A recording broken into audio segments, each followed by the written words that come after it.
Oke lo everyone, welcome to Analysis dan update lagi seputar koin kripto. Dan di video kali ini berhubung banyak banget nih dari kalian yang request untuk pembahasan seputar altcoin yaitu Renzo teman-teman. So meskipun saya udah cukup sering ya buatin update seputar Renzo ini dan berhubung kalian juga banyak yang request, so di video kali ini kita akan bahas lagi nih seputar analisa terkait Renzo ini. Dan mungkin teman-teman banyak yang nyangkut ya di Renzo, makanya mungkin banyak yang request teman-teman. But it's okay, kita akan coba bahas nih dari Renzo ini. Dan mungkin saya akan lebih berfokus ya ke technical analysis dan price actionnya aja. Karena buat teman-teman yang mungkin mau nonton secara lebih lengkap dan detail seputar fundamental, tokenomics, dan sebagainya, feel free teman-teman bisa mampir di video pembahasan saya terkait Renzo ya teman-teman, yang sudah saya upload tentunya di beberapa video sebelumnya teman-teman. Jadi feel free teman-teman bisa mampir ke video tersebut dulu. Baru ketika teman-teman mau tahu price actionnya di masa sekarang, teman-teman baru bisa lanjut nih nonton video yang kali ini. Dan sebelumnya tentu disclaimer dulu bahwasannya video ini tentu bukan bermaksud untuk mengajak teman-teman semua menjual atau membeli aset tertentu, dan bukan juga bermaksud untuk mempromosikan aset tertentu teman-teman. Dan oke, sebelum kita masuk ke pembahasannya, per video ini saya record ya. Untuk Renzo sendiri sudah berada di urutan ke-487 berdasarkan coin market cap teman-teman, atau berdasarkan kapitalisasi pasarnya. Jadi Renzo ini semakin jauh teman-teman dari top 100, yang mana menandakan bahwasannya ada penurunan kapitalisasi pasar ya teman-teman ya. Dan di sini secara price action teman-teman, buat teman-teman yang mungkin udah ngikutin video saya dari lama untuk pembahasan seputar Renzo, teman-teman juga pasti tahu bahwasannya saya udah sering banget bilang bahwasannya Renzo ini berada dalam bearish trend ya, atau downtrend ya, di mana dia terus membuat lower low dan lower high teman-teman. Ini udah pernah saya bahas di beberapa video sebelumnya teman-teman, tapi saya review aja sedikit. Kalian bisa lihat dia terus membentuk lower low, lower high, dan seterusnya teman-teman, yang menandakan bahwasannya Renzo sedang berada dalam fase downtrend ya teman-teman. Dan sekarang teman-teman, di sini sebenarnya kalian bisa lihat bahwasannya Renzo ini bermain cukup lama ya di kisaran range ini teman-teman, di kisaran range supply area dan demand area ini teman-teman ya. Di sini dia bermain cukup lama, di sini sempat breakdown sebentar teman-teman, tapi ternyata mini demand area ya mungkin kita sebut ya di kisaran sini teman-teman. Nah di kisaran situ itu berhasil menahan pergerakan harganya, dan ternyata di sini Renzo ini berhasil bouncing ke atas. Dan sekarang berhasil reclaim lagi nih demand area kita yang ada di sini teman-teman. Dan juga itu disertai dengan adanya ini teman-teman, adanya trendline nih teman-teman ya, yang menahan pergerakan Renzo dalam beberapa waktu belakangan ini teman-teman. Jadi kalau kita ganti nih, untuk mempermudah teman-teman semua, kita ganti jadi line chart.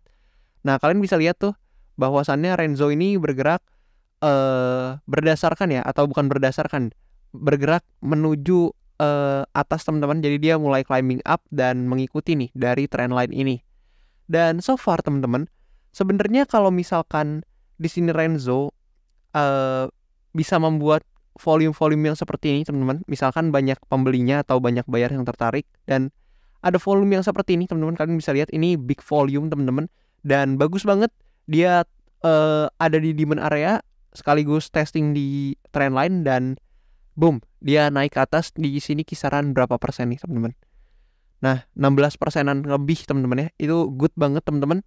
Tapi so far setelah mengalami kenaikan ini dia nggak lanjut naik, melainkan ternyata harus konsolidasi dan turun lagi teman-teman. Dan sekarang kalian bisa lihat mendekati trendline, dia naik lagi, dan hopefully teman-teman, hopefully dia nggak ke breakdown lagi teman-teman dari demand area ini.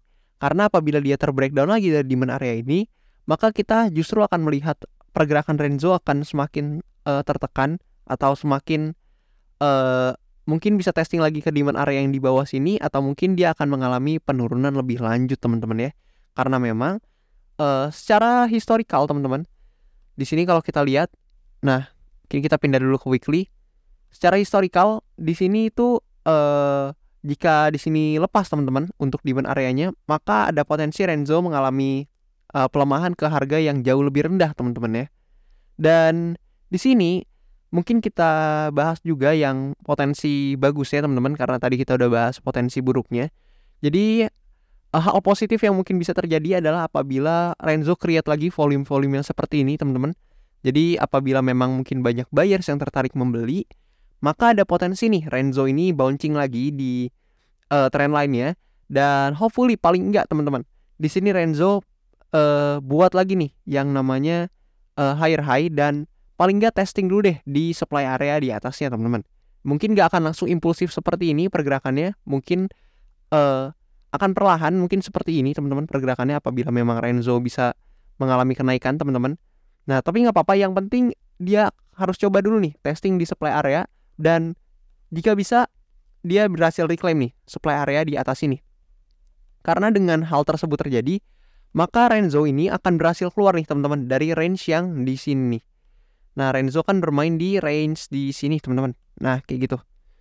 Nah, kalau misalkan dia berhasil keluar dan hopefully bisa reclaim dari supply area ini, maka otomatis dia akan menjadikan supply area ini sebagai demand areanya, dan bisa menjadi pijakan nih untuk Renzo kembali mengalami penguatan kembali, teman-teman, dan memulai bullish trendnya kembali, sekaligus membuat yang namanya market structure shift atau mengakhiri bearish trendnya secara technical analysis, teman-teman. Dan mungkin kayak gitu teman-teman untuk technical analysisnya. Dan kalau mungkin kita ingin tip ya ke TVL-nya sedikit, teman-teman, di sini. Nah, berdasarkan data dari DeFi lama, untuk TVL Renzo ini sekarang di kisaran 900-an million of dollar, teman-teman ya. Dan sebenarnya meskipun ini masih lumayan tinggi, teman-teman, tapi teman-teman harus tahu bahwasannya TVL Renzo ini sebelumnya pernah sampai ke 3 billionan of dollar, teman-teman. Bahkan 4 nih, teman-teman. Yang mengartikan bahwasannya secara TVL Renzo ini lagi downtrend, teman-teman, lagi mengalami penurunan yang signifikan, kalian bisa lihat. Dan dari titik tertingginya ke sekarang ini udah hilang banyak banget TVL-nya, yang mengartikan teman-teman bahwasannya ya wajar aja untuk harganya mengalami penurunan yang seperti ini, karena memang secara TVL-nya itu juga berkurang, yang mengartikan mungkin ada pengurangan jumlah user di Renzo ini, teman-teman. So mungkin segitu dulu untuk analisa yang bisa saya deliver ke teman-teman semua terkait Renzo, teman-teman. Dan sebenarnya Renzo ini ada potensi, memang di sini ada potensi dia jenuh jual apabila memang dia terus bermain di sini, teman-teman. Dan meskipun demikian tentu not financial advice, secara price action Renzo ini belum terlalu menarik, teman-teman, menurut saya pribadi. Dan jika memang teman-teman punya convictionnya, teman-teman yang mau akumulasi feel free, tentu tidak ada batasan untuk teman-teman semuanya. Dan pastikan teman-teman semua udah tahu nih risk to reward ratio yang hendak teman-teman capai, dan juga teman-teman udah mempertimbangkan segala risiko yang mungkin terjadi.